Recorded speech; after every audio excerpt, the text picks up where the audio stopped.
Yo, from the new Signal Flow Studios, you are now listening to the Featured Presentation Podcast, where I interview the featured artists on my newest song. Who am I, you might ask? Well, I am singer, songwriter, rapper, producer ZuP from Cleveland, Ohio. I've been in the Cleveland music scene for what feels like forever, and my most recent album, For Me, won Scene Magazine's Best Local Album of 2023. But hey, it's 2025. Happy New Year. And we're celebrating the new year with a new song, and that new song is called 1 Second, and it is produced by a man that you have heard his name multiple times on this podcast, not just because this is a studio, but also because he has won multiple awards for his production. He's won multiple awards for his friendship, and I don't know if this is true or not, and if it's not, it should be true. He's won multiple awards for being handsome as hell. Make some noise for Mr. Chris DiCola. Oh shucks, I appreciate you. Hey, buddy. no I problem. appreciate you. Hey, thanks for being here, my friend. Thanks for having me, dude. I'm so pumped to I get to have you set these up and do these here all the time, and I feel like a little kid being like, okay, that's my turn. Yeah, it's my turn to do it. Oh man, I can't wait till we get into the hot seat. Yeah. Okay. So anyways, for the people that might not know who Chris DiCola is, let them know. Give them the 411. Peel the curtains back for him. Yeah. Okay. A little BTS. I am Chris. I'm Chris DiCola, and I am a music producer, musician, writer, and recording engineer based out of Cleveland, Ohio. And I've been playing music since I was like 11 years old is when I got my first guitar. So like very early on in my life, I'm lucky that I knew like what my calling was, you know what I mean? Yeah, and absolutely. I just kind of just chased that in different capacities throughout my life up to this point. And so I've played in bands and whatnot. I'm sure we'll talk about, those days because you played a big role for me back in those days, when I was 16 or so. But I eventually, after being in different bands and, trying different things out, moving out to Los Angeles for a brief little stint and coming back, landed on owning and operating Signal Flow Studios along with my business partner, Jake Jekyll. Shout out to Jake. And so, yeah, that's kind of where I've been for the past like 4 or 5 years or so is I focus on recording artists, producing. I make beats and help songwrite and stuff like that. But my day-to-day is kind of just, all right, who do we have in today? And at this point, I get to work with some of the dopest artists in Cleveland. That is a fact. Yeah, and so I'll look at the calendar. It's like, okay, I might be doing a recording session with this singer today. I might be doing a writing session with this band the next day and stuff like that, So, yeah, a little bit of variety going on. But by and large, what you're seeing right here, folks, this is where you can bet I am. I'm probably, probably right there in that chair, got those headphones on, looking at this screen and working on somebody's project. I love it. So going back to what you said about you were 12 when you got your first guitar, is that what you said? Yeah, I was 11 when I got my first guitar, yeah. Well, that changes everything now. My whole question was based around 12. No, so you were 11 when you got your first guitar, like... Was there a lot of music in your household growing up? I'm assuming so. No. Oh. No, really. As far as like family members who played instruments, in my household, none at all. In my family, like extended family, my older cousin, Dave, I'm the oldest of 4 kids. Okay. And Dave is a few years older than me, just a couple years older than me. And he's always been like my big brother. Like Dave started like wearing his hair like a little more like, he was like super into something corporate, a little more like the emo-ish sort of style. I started doing that. Dave bought Vans. I bought Vans. He started skateboarding. I started skateboarding. He started playing guitar. He had played piano since he was a kid, but he started playing the guitar, and I was like, oh, that's cool. So I started doing that, and that's what it stuck. Gotcha. Yeah, but there was like a lot of music listening going on, like there like some like my mom would always listen to Sade. Oh. And she's one of my favorites to this day. You know what I mean? Yeah. So it's certainly a lot of like music that like stuck with me, just as anybody else. I love has that because you don't. I don't normally like hear people like drop her. You know what I mean? As like that's what I grew up listening brother. to. I love that. And it's a crime. It's a crying shame. I know. There's rumors she's working on a new album. Hey, I like that. Are they true? We'll see. Tune in next time. Yeah. That's awesome though. So when was the first time you ever recorded? Like, did you ever start your own thing at your house, or was this like a later on in life type thing? Yeah, I guess I was probably like 15 or so, give or take, something like that. And I got like a little interface. Line 6 made them. It was like the UX something, and it was kind of designed for like a novice guitarist. Okay. Like it had a guitar input as well as an XLR input, but it came with this whole package of like these like amp sims, right? So like the interface and the program that it came with and all that was all sort of like geared towards get down your idea on the guitar and then do what you will after that, you know? Okay. So, and I kind of forget about that a lot because like my experience with like recording and taking it seriously is like much more like profound, but there was a point there where I had that shitty little interface that I plugged my guitar into, and I had like a 20 song demo album that I like ripped onto a CD, like burned the CD, you know, in the old PC tower, and it was like they all had names, but they were just like riffs, dude. It was like there was no drums. It was just like for like probably 4 minutes, and I play guitar solos over it. And I love that. I go back and listen, and I would write out all the names. I used to like record myself like with the old like family camcorder too. So that was like the tapes, you know, like those tiny little tapes that my dad probably got when I was born, and that was where all the family home videos were. And I've taped over a few of them. Sadly, there are a few birthdays probably cut halfway through the blowing of the candles, and there's Chris with his BC Rich War Beast playing Enter Sandman or whatever. But I was about to ask if you still had any of those recordings or tapes. No, I don't think so. I know I used to have Home Alone 2 had that like Talk Boy. Do you remember that? Where like Kevin McAllister would talk into it, but he would change his voice to be lower or higher. And they actually sold those, so I used to go around and I would record, me and my friends, we would record ourselves rapping over actually the Sonic the Hedgehog 2 like sound stage, a select screen or whatever. Yeah. We would like play a song from like level whatever and then just rap over it. And we were like 11, you know what I mean? Amazing. But we called ourselves the 3 Gs.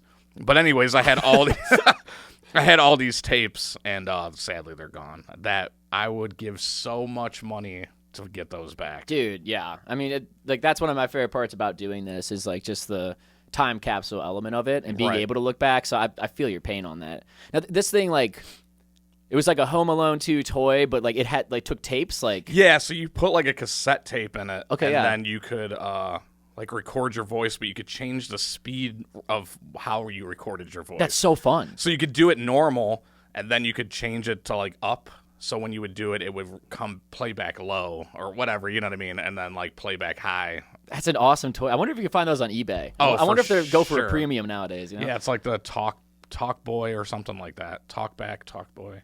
It was awesome though. Yeah. But yeah, I used to also record like Jammin' 92.3 back in the day. Like whatever song was on the radio, I would put the tape in there, record it, and then come back and pretend I was a radio DJ. And I went by Sleepy B back then. I was like, yo, it's Sleepy B. You just listen to the Fugees killing me softly. Oh man, the good old days. That's amazing.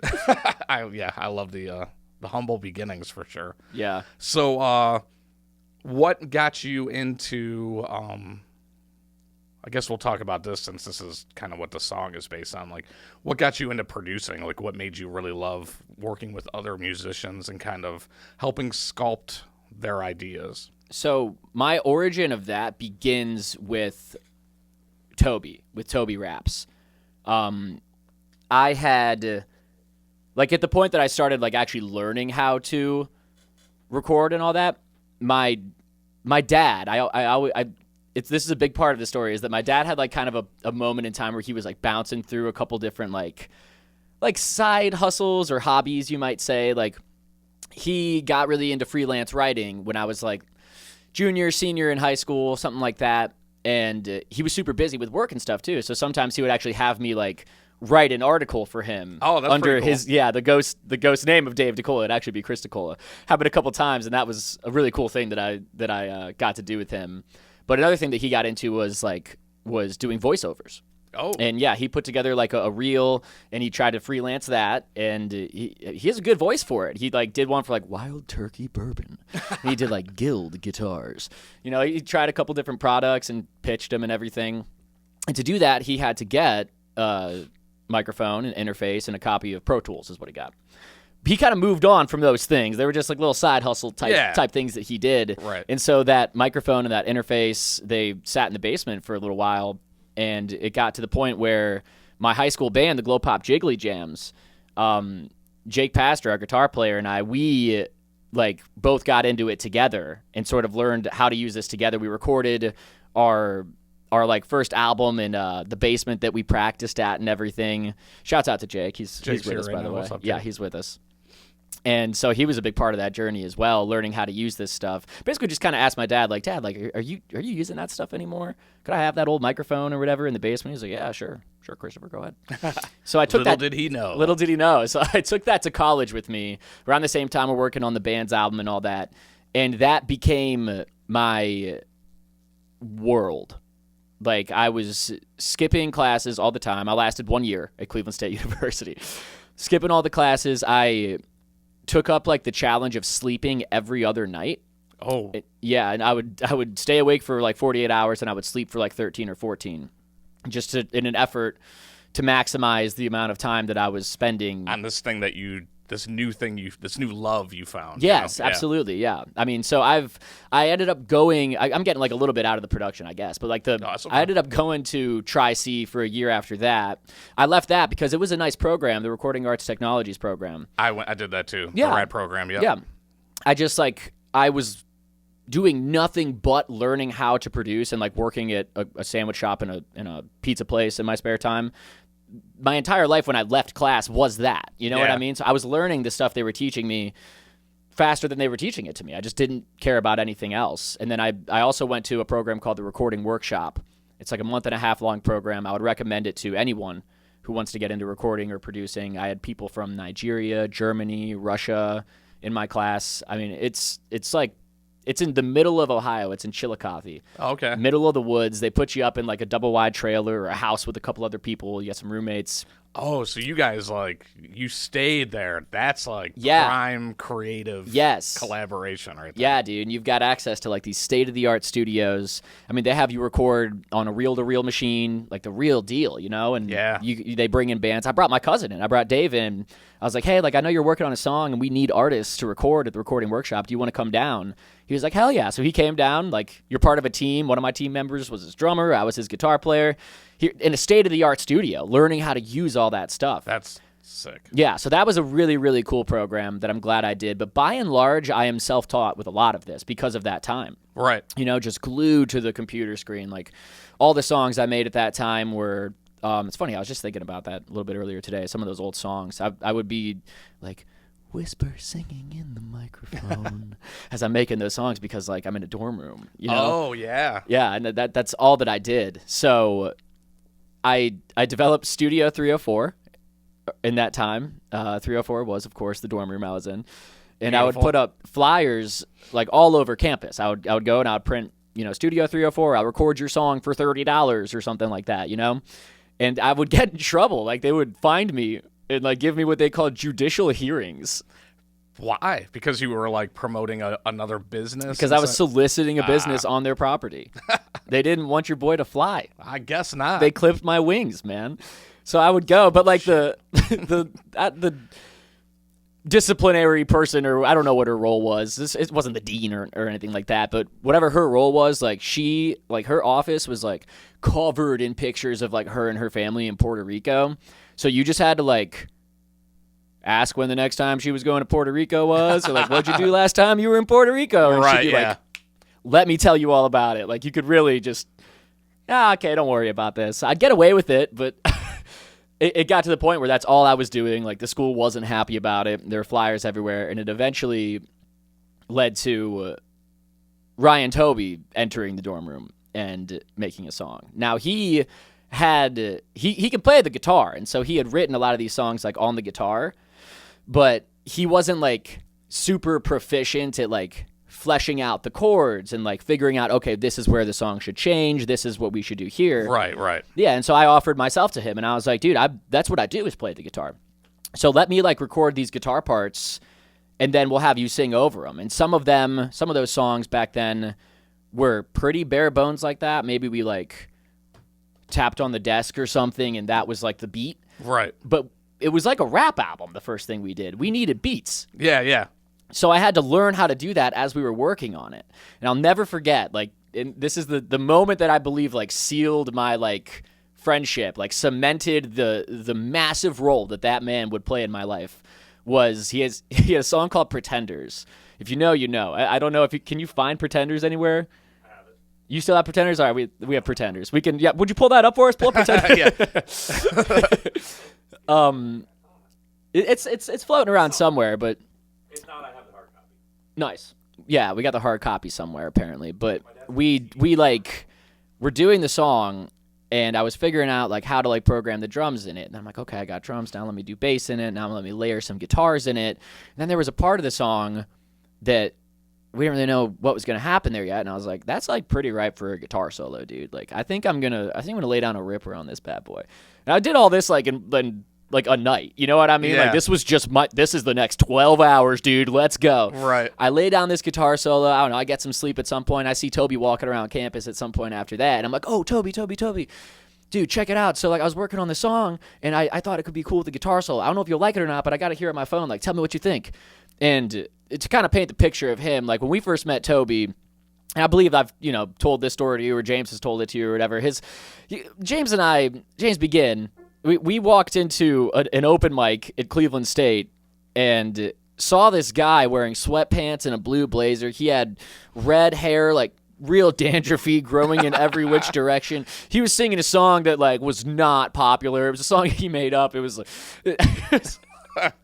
it's just like what it was. What's the word I'm looking for? Uncomfortable, perhaps, for some of the audience. Like it was. Okay. It was just this guy was off the wall, off the fucking wall, and James and I were like, him. Yep. That's the guy we gotta. Yep. Yeah. So I don't know if I caught him doing God knows what hanging around campus. He was just a wild card all the time. He gets the phone from me, and he starts listening. He's like, "Oh yeah, dude, sounds awesome. This is great." I'm like, "Hell yeah." Guitar solo's coming up. He's like, "Yeah, I'm loving it." Guitar solo starts, and his eyes get wide. He just starts jumping. And it's not loud. It's just a cell phone in his ear, which at the time was like an iPhone 4 or something. Right, You know what I mean? He just starts jumping. He's not even saying anything. He's just jumping up and down his eyes. And I'm like, do you like it? Yeah. Does that mean you like it? I love it. And I was like, okay, cool. Like that, I went into uncharted waters here. I wasn't really sure like how to even make beats until like I met this guy. I had dabbled, I suppose, here and there, like beforehand. Like James and I would rap and stuff like that, but I actually took it seriously, and I applied myself, and I took a shot on this with somebody that I wanted to impress and somebody that I think is like a diamond in the rough kind of guy. Right. That I really want to hitch my wagon to. And he was jumping with joy. He was jumping with joy. Yeah. So that is when I feel I became a music producer. I love that. I love that so much. Yeah, I owe a lot to him for sure. It's funny you said something that made me think, like, a lot of people, when you mention, like, a producer, a lot of people just don't really fully know, right? Like, some people think, oh, he's a producer, he just makes the beats, and that's it. Like, here you go. I made this, take it, do what you want on it. But, like, producing is so much more. There you go. Gotcha. Producing is so much more than that. Like, when you said he didn't know technically how to structure a song, and you're like, oh, I can help you with that. Like, that's a big part of it too, the direction, and you're producing. Like, you're actually doing all this thing. I just don't think a lot of people truly understand that there's so much that goes into producing. Sometimes it is just, here's a beat. Yeah. But when you're working with a producer like you and I did on this song, it's like very collaborative, and it's very, you're pointing the directions of, this is what we should do, this is how this should go, this is how it should be structured and stuff. And it's, I think producers don't get as enough credit as they deserve to get, Yeah, 100%. It's a bizarre colloquialism of just like the modern age of producer. Oh, so you make beats. It's like, no, like if you make beats, you're like more of a composer than you are a producer. That's very true.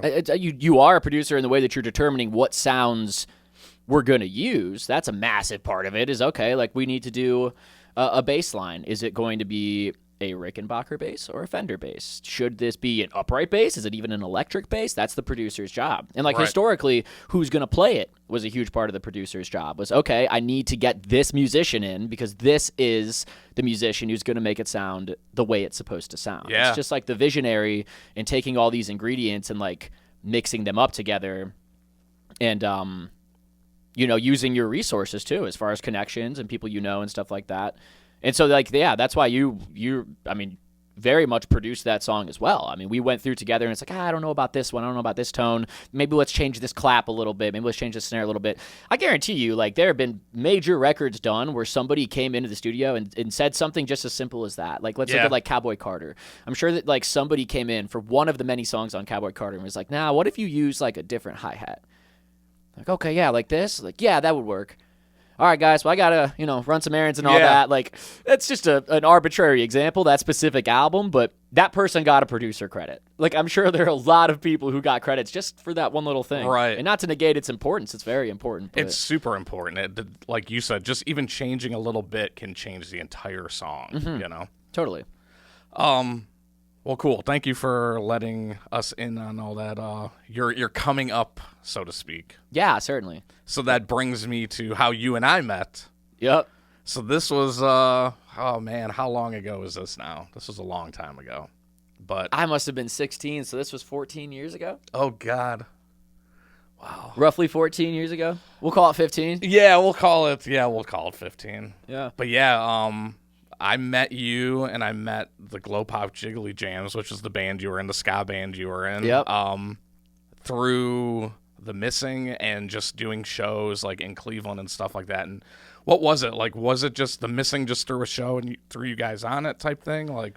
I can't exactly remember how we met. Yeah. But I know it was through one of those shows. I believe it. I can't exactly remember either, but my gut is telling me it would have been at one of the Ghost Labs Christmas things. The Peabodys. Yeah. Perhaps. We have Jake in the room. Do you recall? I would have said that too. He would have said that too. So good chance that it was one of those Ghost Labs Christmas parties, which those were, oh my God. They're so good. Those are awesome. R.I.P. Peabodys. Yeah. But you guys had so much energy, and you guys were awesome. You had so much energy, so much enthusiasm, and you guys just played really fucking good. And I grew up loving ska music. That was my shit. Hell yeah. I love ska music. And so when I heard it, it was the first local band that I've seen play something like that, and I was instantly hooked on you guys. I was like, yes, And after that, we just kind of I don't know. Every time we saw each other, it was love, and we just always wanted to be on shows. And anytime The Missing would do a show, and they'd ask me, and then Glow Pops were on it, I was like, hell yeah, or whatever. Oh yeah. Anytime you guys would have shows, I would go out to it. I remember I went out to one that was at the Grog Shop, and I don't know if you guys are opening for somebody or what, but James was like, you should come up and rap. Come up and rap with us or whatever. Yeah, and I went up and I jumped up and I did my Drunken Sunburnt, one of the verses from Drunken Sunburnt with you guys. And it was so much fun. Man, I do remember that. But I have the video, and I remember sending it to Brownie. And Brownie was like, holy shit, that was you? He didn't even know that was me back then. I was like, yeah. But, yeah, you guys are awesome. And it's just... It's so cool now. Me and Rick Zieska from The Missing, bass player for The Missing, we talked about this a few years ago. He's like, man, James is out here on tour doing all this shit, and Chris has got his own studio. He's like, what the fuck? These kids are fucking killing it. He was so excited. But I am. I'm just so, when I came back into doing music again, I was so happy for you and for everybody, all you guys, to see you're all still doing the shit that you love to do. And it was such a great thing to see, just because I took some time off, it was cool to see everybody else continue on in their journeys and to come back. And now to be a part of it, it's awesome. Well, I mean, what a great part of our journeys too, that we, for a lot of that time, you were stepped away from it. You were taking a break from it. And then it turns out later on, we get to meet back up. Yeah. And this is something you and I always come back to as friends. It's just how lucky we are for that. One of the things that I remember best was the Cat Burglar. I believe it was Cat Burglar. Oh yeah, music video that you let us be in at that place. It was called Rock Bar. Right? Rock Bar, yep. Yeah. R.I.P. to Rock Bar too. Yeah, rest in peace, Rock Bar. But you let us be in that video, and I've told you before, I can't tell you enough. You made us feel so cool. We felt so cool to be at a music video with this dude who's super raw and also super nice to us, and it's in a bar, and it's a rap video in a bar. We get to be in it. I mean, you can imagine, being that age, like how awesome that was that you put us on like that. Like that's the kind of stuff that you never forget, man. You really, really did inspire us in a lot of ways to like grow up to want to become that person who like sees the kids and is like, yo, this is actually a really cool thing to do. And you can be a cool guy while you do it. It's come on up like that. Like you paved the way for us. And so did like, Marin and the rest of the Missing and everything. And Jason Cloth too. Like, oh yeah, all of you guys to us were just like larger than life. And when James and I, we have conversations about this a lot, like when we reach the age, within the last like few years, really, when we reach the age where like sometimes people might ask us for advice about playing shows or about how to start a band even, stuff like that. And we're able to like be like, yeah, dude, let me give you an hour or 2 hours of my time and like, stay in touch and talk with you about it and put you in touch with a booking, or not a booking agent, but, a talent buyer or something at a club that, like that kind of stuff is just like, yeah, like, that's what you did for us. So you gave us a reason to pay it forward, and if everything goes according to plan, then the next kids will pay it forward too. One of my favorite things that you and I got to do is when we helped that kid record his first song or whatever. Oh, with Mary Beth. With Mary Beth. Yeah, that was awesome. That was awesome. I forget what that organization was called, but that was so cool. Dreamers. Something? Yeah, something with Dreamers. Yeah, but this kid came in and his dream was to be able to record in a studio, and I hit Chris up about it, and he was like, absolutely, let's do this. And you did a fantastic job like helping this kid through the whole process. Go ahead, do what you want to do, and like throwing some tuning on his voice and showing him all stuff. Man, those kids were like so hype about that. Yeah, dude, that's a special thing where like as an engineer and a producer, because going back to that, like that, what that really is, that job of a producer. Another one is to decide which vocal takes make the record. Right? So, like, when you're an engineer and you don't have somebody in the room who's telling you, nope, they need to do it again, or yes, that's good, you're being the producer. Yeah. So that part of the role, like, it's your responsibility when you're sitting there to critique and to say, I think you can do it better. I think we need to try it a little more relaxed or a little more aggressive or, X, Y, Z, right? Yeah. The feedback, the instruction, the direction. And my own like philosophy and my own approach to that is to be like as encouraging as possible. Mm-hmm. So when you have somebody like that kid who like comes in and like they just want to do this to try it out, and you don't have to like you don't have to clock in and be like, okay, no, time out, you can do this a little better. All that you have to do is just be encouraging because that's what you showed up to do that day. How can you leave that not just feeling like $1 million? Right. I mean, that's just it's just a really cool thing to have the opportunity to do that, where it's like, yeah, like I'm just donating a little bit of time, nothing major, and I get to make somebody feel good about themselves, and hopefully, they'll feel inspired by what they do. And he was good too. He was real good. Yeah, Remember, I'm not talking about gassing him up and lying to him or nothing like that. Yeah. He was good. We did look at each other. Yeah. Yeah, we were like, he didn't like my beat though. So he didn't like your beat. He did not like your beat, and that That was a little tough for me. That's for another day. That story's for another day. There was a silence in the room that you and I could not hear over. I was just like, oh, man, buddy. I'll tell the story. So my friend Mary Beth, who hooked us up with this, she told me what kind of beats this guy liked. So I made a beat based off of, or the artist that he likes, and I made a beat based off of what these artists sounded like, in my opinion. Chris and I were listening to it. We're like, oh, yeah, this is really good. You had it like up on there. You were doing tweaks to everything, putting some, echo, some verb on there and all that stuff. And we were all like ready to go. And then the kid showed up and I was like, so what you like the beat? And he was like, nah. And Chris it got so quiet and I saw him slowly. I saw the mouse, like the cursor go up and just exit out of this. Oh my God, out of the session. And then Chris just turns around. He's like, so what kind of beat you like or whatever? And then we ended up going away. But oh man, I was humbled real fast. Yeah, like, okay. So for real. Yeah, but you're right. The silence, you could cut that with a knife. I was like, I mean, there's a thing too that like you're older than I am, but like even like my age gap to something around that age, like it's different tastes, man. Yeah. I mean, that's like a different. I mean, this kid's growing up on way different music, influenced in different ways by different. For sure. Yeah, so it's like, who knows what the next generation's on beat wise, Yeah. We just hopped on YouTube, pulled something real quick. Yeah, it all worked out. It was easy. Yeah.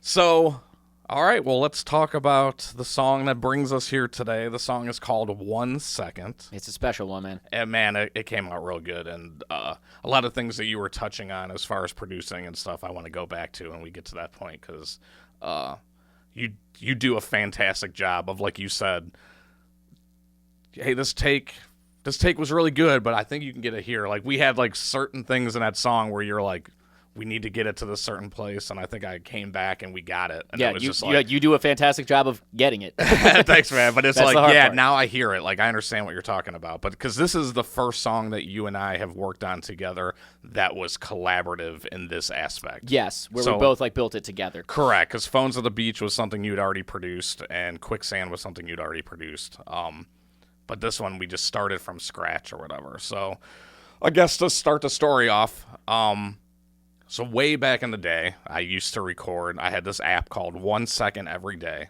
And this is going to be, you ready for this? You record 1 second every day. Dude, that's what that does? That's what that does. Isn't that crazy? I thought it was something way different. I know. It's nuts. They need to get better at naming their apps. So 1 second every...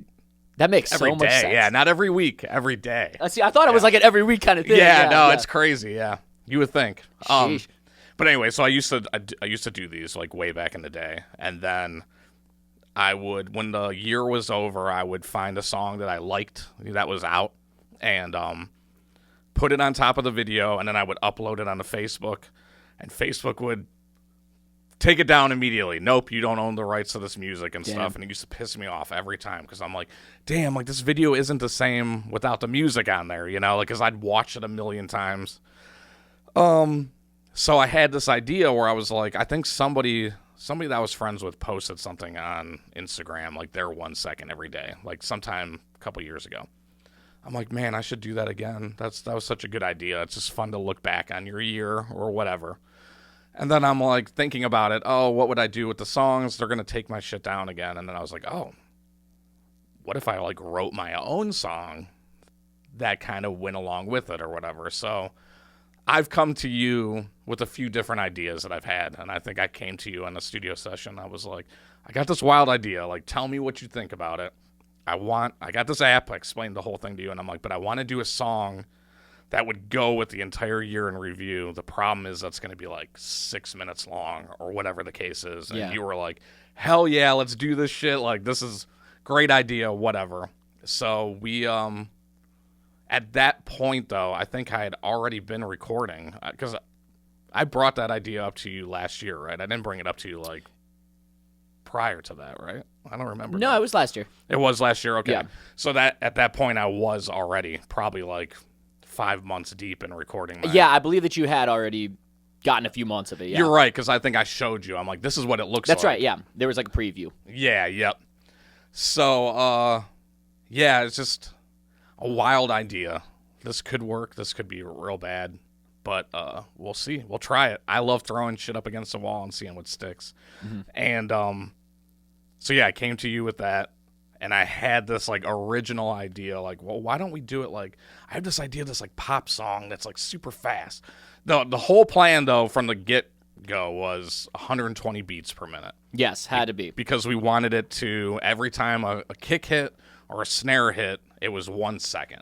Like, that's what we kind of wanted, the idea. So it's, like, when the video switches, it's switching on a snare or a kick drum, you know. And I love that, like, this is the point where you kind of get to broadcast that and reveal that. Because I think fans of the song who listen to this are going to be like, oh my God, I had no idea. Yeah, because I haven't really told anybody that. Yeah. But yeah, when you watch the video now, you'll see every time the video changes, it's on something, you know, like on, like I said, a snare or a kick drum. So we wanted to do that, but my original plan was like this dancey, upbeat type of thing. And we kind of worked on that, and we were like, we knew right away, like, this is probably isn't going to be what it is, you know? Yeah. Kind of I didn't really at that point know what I wanted to talk about, but I knew it was going to be some kind of a year in review theme to it. Mm-hmm. But once we slowed it down and got, like, this drum pattern, it, like, the vision came clear really fast. Like, okay, I know exactly how I want to tackle this. It took a little bit to get there, but I had like the vision a little bit. Yeah, and I'm proud of us and mostly you for that, because like it was fighting us those first couple sessions. Yeah. Like it was one of those things where like it's not always like, oh, that's amazing, let's do it. Oh, that's amazing, let's do it. Like sometimes it can be frustrating doing this. Like it's not always like the most fun, like goes off without a hitch type thing. Like sometimes it's like, damn, I can't figure out why I don't like this, why I don't like this. I don't want to scrap it all because we've been working on it, but we kind of have to scrap it all and start over. Like it can be frustrating. I'm not saying it's the hardest job in the world, but good job. I mean, that takes perseverance to keep chipping away at it. I don't know if you remember, but after that first session, when I left, you gave me, it was like the first verse, sort of, and it had the drums that we added at the end. Like you added the drums that we have now in the song, that rhythm you added like right at the end of the session. Like I kind of hear this, like boom. Yeah, I do remember that. So then we added that, and you're like, here, just take it, sit on it.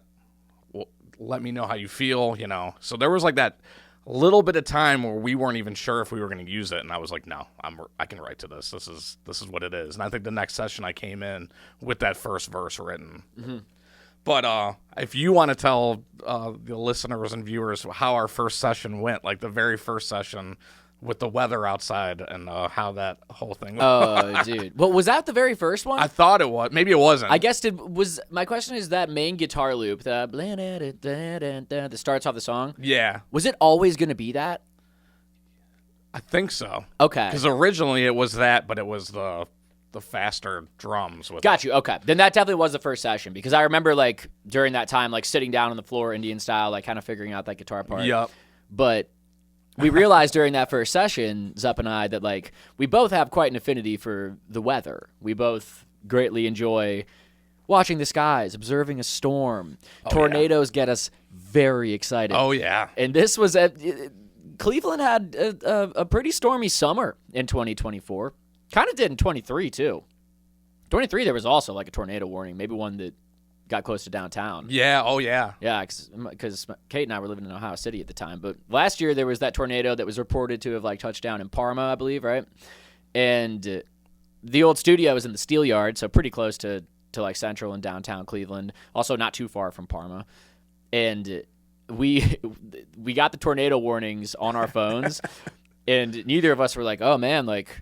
There's a lot of like electrical equipment around we should here. Go like, home. We should stop this. Should we stop this? Like, go downstairs instead of the second floor, or like anything like that? No, we were like, dude, amazing. We got to go outside and watch this. So we would go on the fire escape and just watch like the wind whipping all the trees and everything. You would just open the door and it was, and we're just like, whoa. We started looking out the window first. So the way the studio was set up, like in this building, we like ran to this one window that you could see out, and we're like looking at it, and then we'd go back, and you were on the piano at that point. So you're trying to figure out some keys, and then you're like, I think this is it.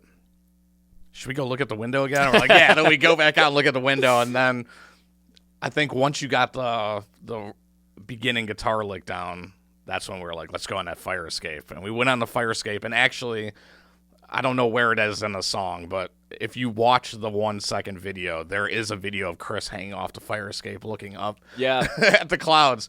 But we were on that fire escape, which is like a metal fire escape. Yeah. And we're standing right next to this like transformer, and we're looking down the road, and a transformer down the road sparks. And then we're like, oh shit, we should probably not be standing on this. Terrible place to stand. Yeah, but then the roof ended up blowing off on the studio, and it was like, man, that could have been bad if that hit some cars. Yeah, these big, chunky, like they felt like ceramic pieces that were up there, and the parking lot was covered in them. If you got hit in the head with one of those things, oh, you're game over. Yeah, seriously. It's pretty dangerous, but yeah, we were just kind of like, maybe 10 minutes work on the music. Okay, go check out the storm for a couple minutes, 10 minutes, just going back and forth. It was fun. I'm really glad that is a part of the video. It makes me smile when I see that part. Yeah, that is good. But yeah, so that's how we started it off, and it was kind of like we did things different because we were working on the song as it went. So for like the people that don't know, like, so Chris had that pretty much how the first verse sounds, like that just like guitar riff and the drums and everything just kind of looped for like 2 minutes. And then I wrote the first verse and then the hook and everything like that, and then we brought it back. I recorded it in the studio, just like a demo version of it. And then we just sat there. We're like, okay, what can we do to this beat to make it sound better? Like with the now that we have the vocals on here, we kind of have a path to go. Because the challenge that we had is that we got a 6-minute song. Yeah. How do we make this song not sound the same for 6 minutes? How do we make it interesting? Yeah, how do we keep everyone's attention? So we did that. We worked on that first verse and got it where we wanted to, and then you kind of just looped what we had for the first verse for the second verse. Yeah. And it took me a while for the second verse because I didn't know where I wanted to go at that point, that stage, you know? Like, I'm like, I know I wanted this first verse to kind of paint the picture of what the song is. 1 second is crucial. People don't understand how crucial, like, and anything could change in 1 second. Let's lay this out for this first verse. This is important. These are the different things that can happen in 1 second. 4 babies are born every second. 2 people die every second. Like, that's a wild statistic, you know? Yeah. And I did have to do research for that, which is really funny. Like, I learned all these 1 second stuff. I'm like, oh, that's really cool. So then the second verse, we went in, like, I think the next session, and you were like, we're listening to it. You're just like, man, I just hear these, like, drums. These, like, hard, I call them, like, tribal drums or whatever. And I was like, yes, do it. Do it. Big, and he threw these big cinematic drums on there. Oh, my God. And at that point, I was like, I know. Because that's what it was.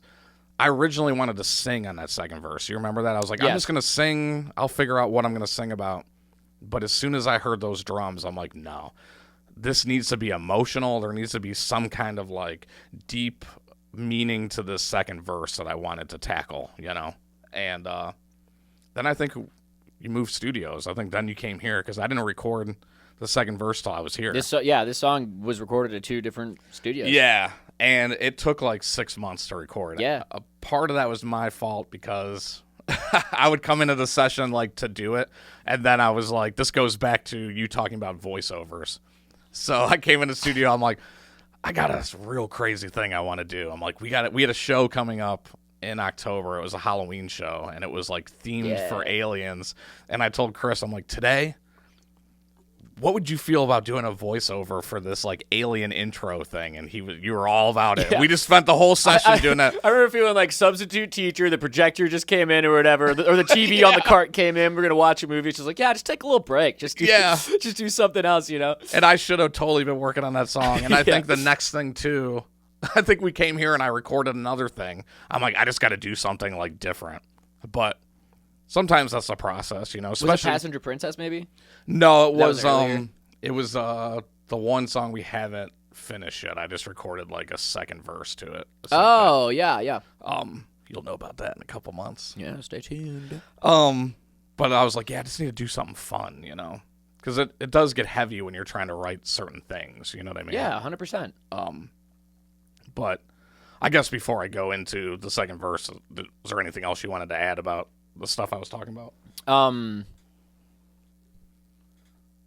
I don't know like specifically, but I what I kind of keep coming back to is like my overall enthusiasm to like do it when you had first like when you had first brought it to me, like my overall enthusiasm about that was like so insanely high because like I had mentioned earlier in this episode, like one of my favorite things, if not my favorite thing about recording music is the time capsule element of it. Right, yeah. And how you have that forever. And this is documentation. And I would recommend people go to a recording studio, make a song, even if they're not a musician. Yeah. You know what I mean? Like just because then you have that forever, you know? It's like a photograph, but it's audio. Yeah. Right? And here you had this idea for a song that was literally about capturing an entire year into just 6 minutes. Now, 6 minutes is long for a song by, like, today's radio standards, right? Yeah. But, like, for an entire year, my guy, that's remarkable. It's really, really cool that you had that idea to do that. And I was just like, yes, dude. Like, if I get the chance to be, like, a part of, like, encapsulating that year for you. Right. I'm all in, gung-ho, 110%. That's kind of what was on, like, the front of my mind was just, like, how pumped I was to do it just because of, like, the actual nature of it. That's just a really good idea for a song. Thank you.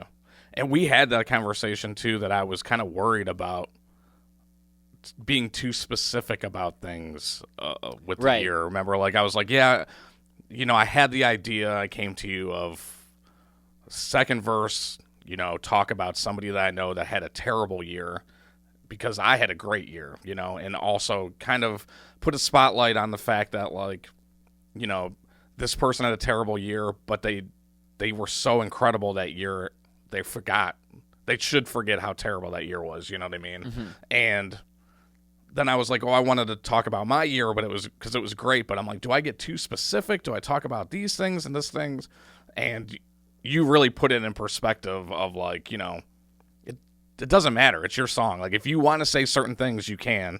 Maybe go about it this way, maybe go about it that way, and that's kind of what I did, But yeah, before we get there, so the second verse, like I said, I wanted to talk about somebody that had a terrible year, and like one of my best friends, Sarah, she lost her brother at the beginning of 2024, and it was out of nowhere, and it was extremely sudden, and it was terrible, you know what I mean? Mm-hmm. And her and I so close, and I hate to hear the pain and everything, Of course. But I was thinking about all the things that she had done throughout the course of the year, and I'm like, man, like, you kicked ass, like, all year. Like, you need to understand how incredible you actually are. And yes, in 1 second, everything can change, and it did. But instead of letting it destroy you, you went and did all these other beautiful things, and it's, I feel sometimes people need to hear that. People need to understand that, like, tragedy happens. Terrible things are going to happen in your life, and there's no reason to let it destroy you too. You need to overcome and continue on and continue to do beautiful things. And I don't know. Just felt like I needed to tell her that. Yeah, truly. And you said, I miss your smile at the end of that verse too, and that's just, I think, is so affirming for her, where it's like, it's of course, like, so acceptable and natural to grieve, of course, and then even if you fall in a bad place or having a hard time, like, seeing the good in yourself and everything, it's super understandable that happens. But that affirmation of, like, hey, listen, like, I do still need you around, dude. Yeah. Like, I really do still appreciate you. I miss when I get to see you smile. Yep. That's just such an extra little motivator to be like, exactly what you said, like, wow, okay, I did kick some ass. Like, yeah. Could I ask, like, what her reaction was to the song? Yeah, so that was because I've actually been really curious about that. Yeah, it was. I was super nervous. I was super nervous to play her this song. Yeah, and we were supposed to get together. I forget what happened. Something happened where we couldn't get together. Oh, my friend was supposed to have, like, an ugly Christmas sweater party, Classic. And then he ended up canceling it. And she was supposed to be there, and I was like, well, I still want to play you this song. And I think she started figuring out something was up, because I'm like, I want to play the song before it comes out, and I don't normally do that. So she's like, do I need tissues for this song? And I was like, yeah, you might. Yeah. So anyways, I picked a day, and I went over there, and I was, just hanging out with her and her husband, and I was just, like, super nervous. I don't know how to describe it, like, to compare it to something, but I was just, like, so nervous to play her this song, because I didn't know what her reaction would be, and it's also, like, it's very intimate, Mm-hmm. So, her and I went out to my truck, and I remember it was snowing, and I played it for her, and obviously she cried or whatever, but she was, at least what she has communicated to me is that she was super grateful for it and super happy for it, and, she told me she loved me, and I love her, and she listens to this podcast. She's the one person that listens to this podcast. Aww. Well, I hope to meet her. Yeah, she's awesome. And then her husband came out, and he listened to it, and he was just like, wow, And then I'm sure he was pumped, too. He was like, oh, amazing husband? Oh, yeah, that's me. Yeah, he did get the shout. Yeah, that's right. But, yeah, and, I told her, you need to understand how important you are to me, and I want people to know that, because you are an incredible person, You had one of the worst things that could possibly happen to you happen, and you did more than some people that did not have anything terrible happen to them, and you should be aware of that. It's easy to get lost in that and forget about it, but now you got a song that's going to remind you all the time. There you go, dude. Yeah. I mean, that's being able to impact somebody like that, being able to give someone hope to the best of your ability in a time like that, it's so much a part of who you are. And I'm so grateful that we've been able to like reconnect and all that, because I've gotten to know you better than I've ever known you. And I mean, the first time that I knew you, that's what you were doing, man. You were looking out, you were inspiring, you were looking out for people. So like, you're doing the Lord's work. Thank you. You really are, dude. I hope that you're proud of yourself. Thanks, man. For not only this song, for a lot of things. Thank you. I appreciate that. Yeah, dude. Absolutely. We appreciate you. So then we got onto the third verse. The third verse. So the third verse, I remember being in here, and I was sitting, I think, where you are, and you were sitting where I am. And we were just kind of like, so what do you want to do with this? Yeah, and not to interject here, but like this was like there's a little bit left to the peak of Everest, and it's the toughest part. And it's like, okay, like what we just did, like we almost climbed Mount Everest. That's like super impressive. Like if I almost climbed Mount Everest, like dude, fuck you. Like you didn't almost climb Mount Everest. You know what I mean? Right? Yeah. Like we could have like made just that and been super proud of it. But you know, it just, long story short, not to get into like the music theory or any of that stuff like that per se, but it's just like it was a lot to like take that sound, that mainly that guitar loop, that you know, rhythm that we had relied on for all of that song, and kiss it goodbye. Yeah. And say like, okay, like we can't get away with another 3 minutes in this. Like it's gonna drive you crazy. That same thing, all 6 minutes. You know what I mean? Like we kind of just had to like go in. We kind of had to make the jump. You know? Yeah. We ended up going on top of the mountain, but it kind of felt like we had to jump off of the mountain. Right. I don't know that makes sense or not. No, it makes total sense. Yeah, it was scary because it's like, what do we do now? Yeah. Because this moment right here will determine if all this work we have done is going to pay off. If we did it, if we really did it. So I just wanted to say that, like, that was like, dong, the bell tolled. It's like, okay, yeah, for sure. Time's up on that little guitar loop, guys. You gotta pull something else out now. So that was big. And then we were both like acoustic, and that was it. Yeah, tender.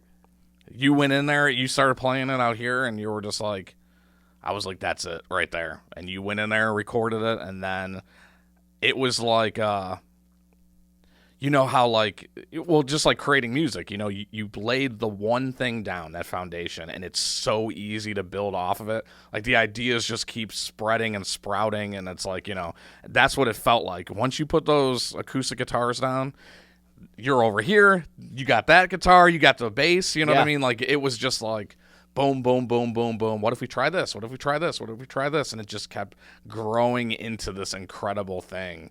And I remember like you adding, just with the acoustic guitar by itself, we were both like, man, this sounds like a campfire. Like I'm about to tell this campfire story. And then you added the Yep. And it sounded like, it sounded like campfire on a beach now. And I was like, oh yeah, like everything just kept adding on to it. And it was like the perfect canvas to paint over. You know what I mean? I was so nervous. How am I going to finish this song? First of all, I never talk about myself and my music in the sense of like bragging or like boasting about stuff, you know? You do not. So that was nerve-wracking for me. I got to do this verse where I'm talking about how great my year was. I got to talk about my accomplishments. Shit. And then it's like, I did all this other stuff, like we were just mentioning. Don't fuck this up. You know what I mean? And the beat's about to change.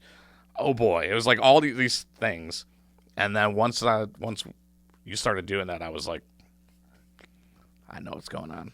I'm in good hands now. But I had the idea of the 151, 152, 153. Oh my God. Before you even did the beat, I'm like, I know I want to do this. It's so silly, but I want to do it. Dude, that's like, that might be my favorite moment of the song. It really might be my favorite moment. But when I went to go record that, I remember I was like, I told you. Yeah. But I like stood up and I was like, I didn't say anything. I was just like, yeah. But yeah, man, just what you did on that third verse. Nothing against the other two verses because they're incredible, you know what I mean? But that third verse switched the style up, but still kept it in the same feeling, you know, like Yeah. it was the perfect way to kind of bring this down, you know? Yeah. Like this is the groundwork of the song, first verse. Second verse, this is extremely emotional, and we're going to take you on this roller coaster of this bad year for this person. And then it like builds up with these heavy tribal drums, and then it's just like, all right, let's bring it down here for this finale. Because originally, remember, I wanted the finale to be like heavy. Like I wanted like the hard fucking drums. That's right, and, like, yeah. This just like I forgot that. real heavy ending, but man, I could not picture it being anything what it is now. Let's bring it down, let's calm it down. Okay, this is what I did this year, you know, but don't forget, anything could happen. Anything could change in 1 second, and let's just end it on this like this calming campfire mood, you know? Yeah. And everybody I've talked to that is, you know, is like, the song does not feel long, and that whole transition was like so smooth. Success. Because, you know, there's so many people that do that, where they'll have half the song will be one beat, the other half will be other, and it sounds like two different songs. And this does too, but it also sounds like it's just a continuation, you know. Timbaland and Justin Timberlake do that real good, at least on the the album that had Sexy Back on it. Now I can't think of what it's called. But anyways, Future Sex Love Songs. Is that what the album is called? Yeah. I can picture like the cover of it. Yeah, where he's like breaking the disco ball. Yeah. I was actually picturing a different cover. But... Oh, you're probably picturing the 2020 I was like that. vision. Yeah, that is what I was picturing. That one too, but like... Was that a song on that album? Yeah. Oh, okay. Well, which one? The Sexy... The 2020? Or was that its own album? That was its own album. Oh, okay. Yeah. Which one should I listen to? Future Sex Love Songs. Future Sex Love Songs? So good, dude. Future Sexy Love. But Timbaland would, you know, the whole song would be a certain way, and then at the end he would just like leave one sample that was going, and then build off of it and build a whole nother beat. Love that. That still fits so perfectly, you know, and it makes you want to listen to the whole song. And that's what that did. It was just like the perfect smooth transition. Yeah. I feel you particularly when you said, like, no offense to verses 1 and 2, but that third one, because, like, yeah, no offense to verses 1 and 2. Like we did our thing on those. They didn't get less attention or anything like that. Yeah. But, like, that third one, I think, had to be the best one by design. Yeah. Like, just designing the song and like, putting it together without the nitty-gritty, like, with your hands. Like, building and designing it. Like, it has to get better as it goes to feel like you're really going somewhere. And I'm not convinced that if you put the second where the third one is, maybe the second one would be the best one. I don't know. It's just all about that context. But right. Yeah. That's how I feel. That's my favorite part of the song is when, okay, breathe. What's happening now? I mean, we're reaching the end of this thing, and it's time to kind of reflect. Like December usually is, like Christmas and New Year's and all that, and like what the song is, you know, like this year we're living in it for the whole song, but like the year is gonna end. We know this isn't like gonna take a year to listen to this man's year. It's gonna take us like 6 minutes and change, you know. Right. So to be like, like it ended, it's over. This is like the finale, and making it like as clear as we did when it just drops to those guitars, like I that's one of my favorite sessions that I've had in this room so far, and I imagine will be for a very long time to come. That last session we were fleshing it out, and like we were on the keys. You were on the piano too. You were like figuring melodies out on the piano. You had like there's got to be like a do do do boo, and we both were like do do do. Oh yeah, that's right. Yep. Just do do do. I'm like, oh, okay, no, that's got to be the bass. The bass has to do that because I was still working with the bass line. Oh, that's right. You did a little voice note so you didn't forget. And then you went back to it. You're like, yeah, because we were all over the place. I'm like working on the piano progression. You're like noodling over there. We're do do do booing. You know, like, had to like leave the voice memo, like come back to that, like that. That's like that's my favorite stuff. Like this setup isn't quite as conducive to it as my last setup was at the old studio, but like when you get to play the studio, when you get to use all the stuff and just be like from here to here to here, that's magic, dude. Yeah, that session was absolute magic. It was getting to do that, like, yeah, like you said, like it really did just like build, all started working, and we had that moment where we had the acoustic and the bass, and the drums weren't done yet, but they were there, and the electric guitar with the big washed out tremolo kind of ones, and then we got that piano. Yeah. And when that comes in, that to me is like, we nailed that. Like that. Oh yeah. That it just feels tender, and I thought that the song should feel tender in the first place, not slow or like not like a slow jam, obviously, but like tender is the word that kept coming to mind for me with this song. Right. Like, just tenderness. Yeah, and that's what it was. My favorite part on that third verse is the with Chris on the radio, bro, and you did with the piano, but then you keep playing what you're playing on the keys to match what I'm saying for those next couple bars afterwards. Yeah. It switches up from what the rest of that verse is, and just kind of like nails that home. Like, this is like, or like you said, we're getting to the end here. Let's just drag you in a little bit more with these things to tell you how important this is, and then it just ends on that hook coming back again. Yeah. Which originally wasn't even going to be a hook. That's how I started the song, and I'm like, this is a cool way to end that verse. And then my original plan was, okay, however I start the second verse is how I'm going to end the second verse. And then I was like, no, man, I need to cycle back to that, how that was. Like, maybe this is the hook, because those lyrics were very important to me, and ending the song, too, with that hook, sang in a different way, also just solidifies the end of the song, where it's like we're still on the same song. Yes. Like, this is, I think we actually said that, like, you like jumped back to like the second verse, and then you jump to the third verse, and you're like, same song. This is the same song. It's a fun little exercise there.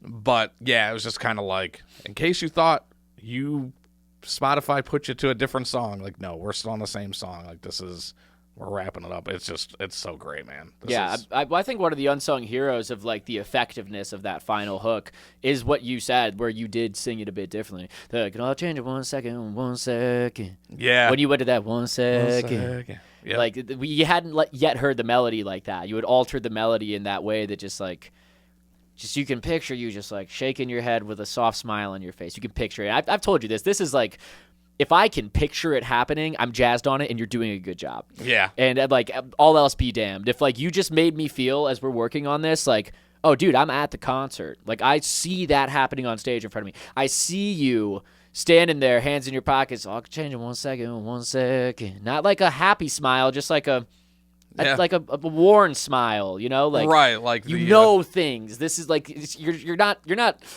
You're telling me. Yeah, I'm not guessing. I know. You're not guessing. Yeah. Great way to put it. You're not guessing, dude. It has confidence and authority in such a gentle way. And just changing that melody just a little bit evoked all of that I just said to me.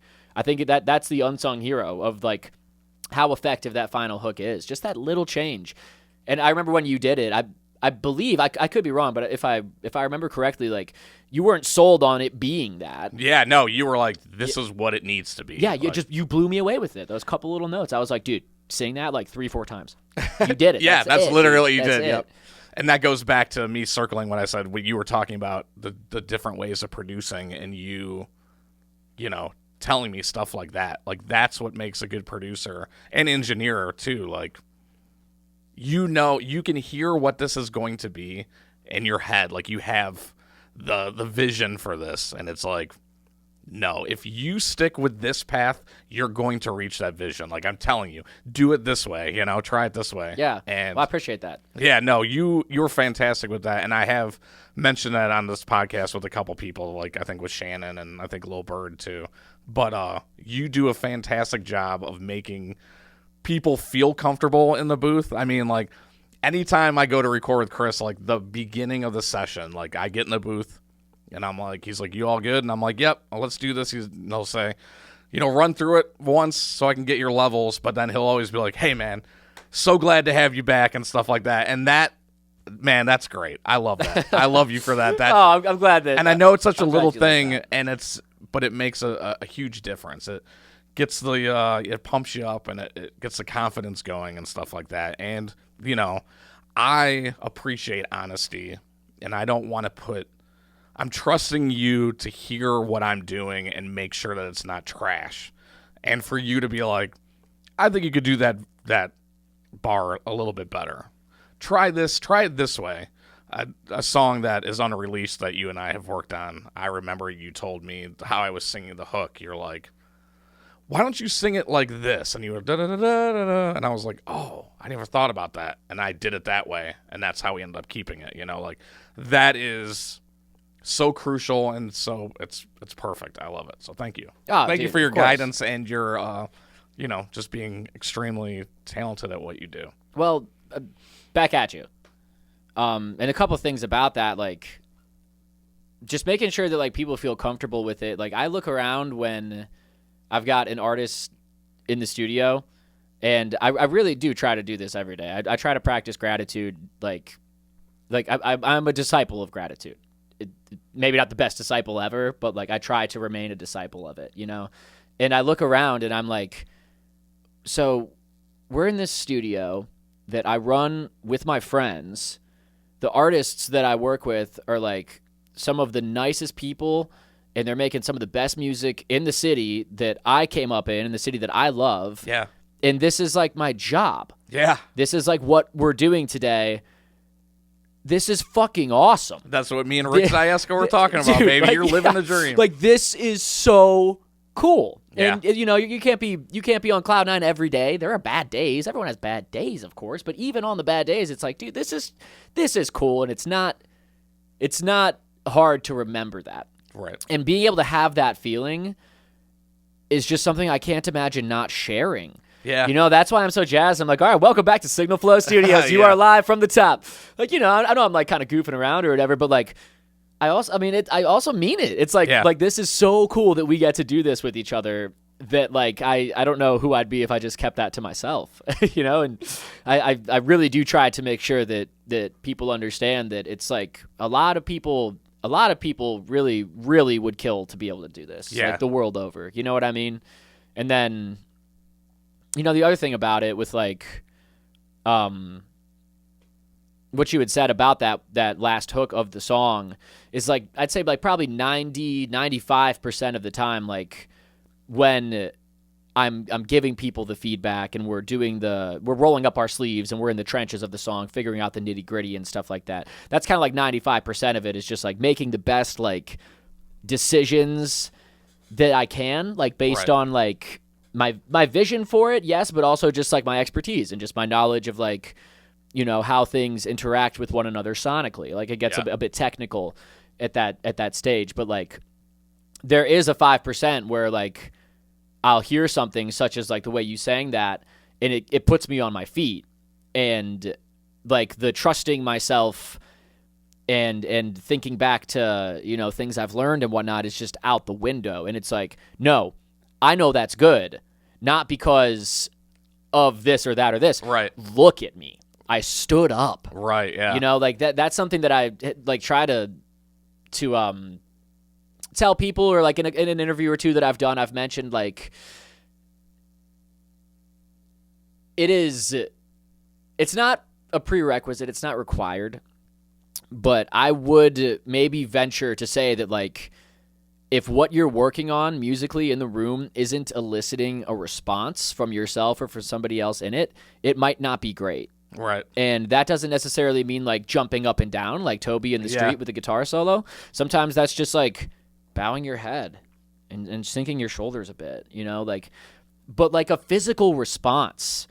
I mean, that's when it's magic. That's not going to lie to you. If I'm on my feet or I'm crying, which has happened to me many times, people have brought me to tears. It's like, no, like, who cares that I've been doing this for years and this is my full-time gig and all that stuff? Like, that doesn't matter anymore because I'm crying. That's how you know what you just did is powerful. Absolutely. You just reached me on a human level. Screw all the technical stuff. Human to human, you just touched me in some kind of way. Yeah. How could it be bad? Yeah, yep. And those are like such amazing moments, and they're few and far between, and that's what makes them amazing. Hell yeah. But yeah, stuff like that I never forget, and that's why, this song has been one of my favorites that I've worked on, man, was having that moment where we got to be playing all the instruments together, having the moment where we were like watching the storm and stuff like that. Like that was a big part of my year too, you know, like this song, like we lived with it. Yeah. I remember we were talking, maybe texting about that or something, like that, like this was like, it wasn't like eat, sleep, breathe this song all day, every day, but it was like every day we thought about it. Yeah. We were in pretty constant touch about the song, you know? So, yeah, I mean, those are just, I don't know, those are just some things about doing this that, like, really put me over the moon and make me feel blessed, and just make me want to keep doing it. Yeah, you know? for because sure. it took a long time to get to the point where, yeah, I've cried through multiple recording sessions, or I've been brought to jump up and down throughout multiple sessions. Like, there's more of those out there. Oh, yeah. And that's, like, reason enough to pursue anything. Back. Yeah, Yep. you know? I remember I recorded a song that's not out yet, but I remember you were like so confident I could knock the verse out in one take. You were like, we're not punching. I know you can do it. And I remember I did it, and I had so much emotion when I did it. And when I finished, like, I knew that was a take, and I looked over at you, and you were just like, you were standing. Like, you were Yep. like, fuck yeah. I think you said, that's the power of God, I think is what you said. Spirit of God. Yeah, I was like, that's I'll the never. Spirit of God. Yeah, I was baby. like, I'll never forget that. But you're right, man. It's something about that. Like you said, doesn't matter how much expertise you have, how many degrees you have, all this knowledge and stuff. If it can move you on a human level, what do you need all that shit to know that you're doing it right? 100%, dude. People aren't stupid. Yeah. People know when they feel. You know, Yeah, like yep. it's like they can tell when something's happening, you know. And again, like not every song can be that way. That's why, you know, you have like one-hit wonders, and you have albums where like 3 songs perform better than the other ones, you know, among a massive array of reasons. But like those moments where you really are capturing lightning in a bottle, like that's why you have all these different songs. It's because that's what we're chasing every time. Right, it's yep. trying to get that feeling, you know. Yep. And I mean, a song as special as this, I mean, it captures. There's a few lightning strikes. There's one actually, literally in the There's song. actually, a lightning strike in there. Yeah, That's so a little Easter egg to me and Chris's love for thunderstorms. Yeah, it is. It is special. Well, awesome, man. Is there anything before we wrap up that you want to promote or, you know, pimp? I haven't used pimp out something shit, in a long time. Pimp your shit. Yeah, come on, cuz. I think all I'd like to say is, Kate, I love you. It's my wife. You know, Hey, just shout out to Kate. Shout out to Kate. Yep. That's my Pookie Bear. Hey, yo. And, you know, Signal Flow Studios is open for business, ladies and gentlemen. We've moved to Northfield, beautiful Northfield, Ohio, out by Macedonia, if you're not familiar with the area. Macedonia is known as the crossroads of Northeast Ohio. It says that on the signs. I was going to say, is that true? But I didn't even know. Yeah, it'll tell you that on the signs. I grew up here. I didn't even know. Yeah, because you got, you know, all the highways. They all come down here to Macedonia. What, we're 5 minutes off the highway? Not even, says Jake. Not even 5 minutes off the highway. We are at 10762 Valley View Road, Northfield, Ohio. You can find us www.signalflowstudio.com. Signal Flow Studios on Instagram, all that other stuff. You know, you can find our Book Now form if you'd like to book a recording session. We got a phone number on there that you can call or text if you'd like to ask us a question.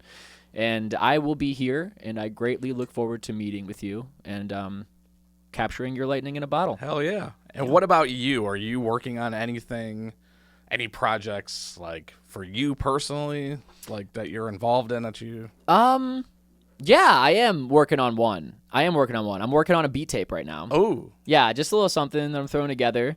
About a dozen songs or so. I've actually made like a decent amount of progress on it. Nice. And tomorrow I'm hoping to sort of tie up loose ends on a few of them. And then I've got, you know, just a couple other things to do. But I don't really put out music very often.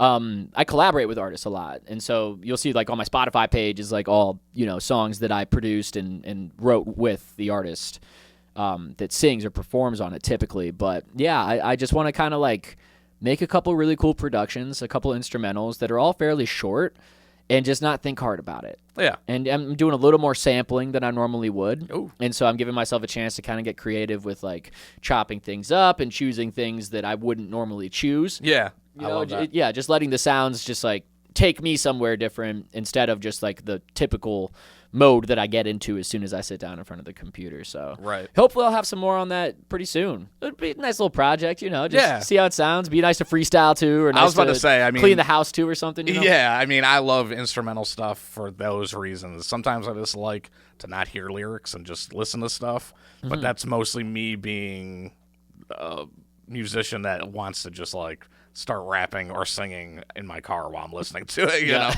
But I do love instrumental stuff, so that's a good thing, and it's just something to put out too, and get the creative stuff out, because sometimes making producing songs or making beats or whatever, a lot of the times when I was making beats was like, this is kind of how I would hear this song if somebody was to rap on this or whatever. But sometimes I would make beats where I'm like, this is just like good by itself, like. You know, it tells a story by itself, so I'm very looking forward to hearing that. Yeah, stuff. Well, you'll get the early peep. Oh, it's kind of like your business card too. Like if I produce beats and make beats and produce artists and stuff like that, like you should be able to go on my Spotify and be like, could I just like hear them? Yeah, there you go. Yeah, they're right there. And I do have instrumental albums on Spotify, but they're like old. They're old. I don't like them anymore. Yeah, but nothing wrong with some new stuff out there. Yeah. What about like with your voice on it? You got anything lined up, or is that's not in the near future? I don't think so. Am I forgetting about something? Is there? No. I'm just asking questions. I can be kind of forgetful, so I was like, was there something I was working on that I was telling you earlier? I don't think so. The answer to that question may be yes in the near future, though. I'll put it that way. May or may not be a yes. Nothing right now. Just, getting back on track after the holidays and making a couple beats here and there and letting the calendar fill back up to work with some artists. And that's what's up with me, man. Beautiful. All right. Well, anything else you want to say about the song? Or I think in conclusion with the song, I just would ask people to when they listen to it, to think about it and really zone into the lyrics. And just like think about the fact that this is somebody summing up their entire year. And watching the video is really great. I would almost recommend listening to it and then watching the video. Yeah. And really, having that chance to like listen to what's going on, because you just did such a beautiful job, man. Thank you. Of like encapsulating the whole thing. That's not an easy feat. Especially this whole year was just me doing features, so it was only one verse per song, and now here I am writing a 6-minute song of just me. Yeah, that's right. Yeah. I hadn't really thought about that. It was there's a dichotomy there, I suppose, but yeah, you did a beautiful job, and like it really should be like tuned into, and then watch the video and just I don't know. There's something inspiring about it. Yeah, the video there's a lot of band in the video, a lot of music. I looked and somebody actually said to me like it was cool to see how much music was involved in your life, that past year. And I'm like, like there was at a point where I was like, am I neglecting Alicia? Like, do I need to spend more? You know what I mean? I'm like, damn, I was at the studio this day, and I had band practice this day. But, it's definitely a different vibe when you listen and watch the video. Yeah, totally. But cool. Well, I love you, brother. Love you back, son. I appreciate you, and thank you so much for listening to the season finale of the first season of the Featured Presentation Podcast. You will never hear me do my intro ever again until I do it again, probably. But thank you so much for listening. Thank you, Chris, for being here. Thank you to Jake, our producer in the background. Yep. Shouts out to Jake. And love you guys, and don't take any seconds for granted, and I will see you next season.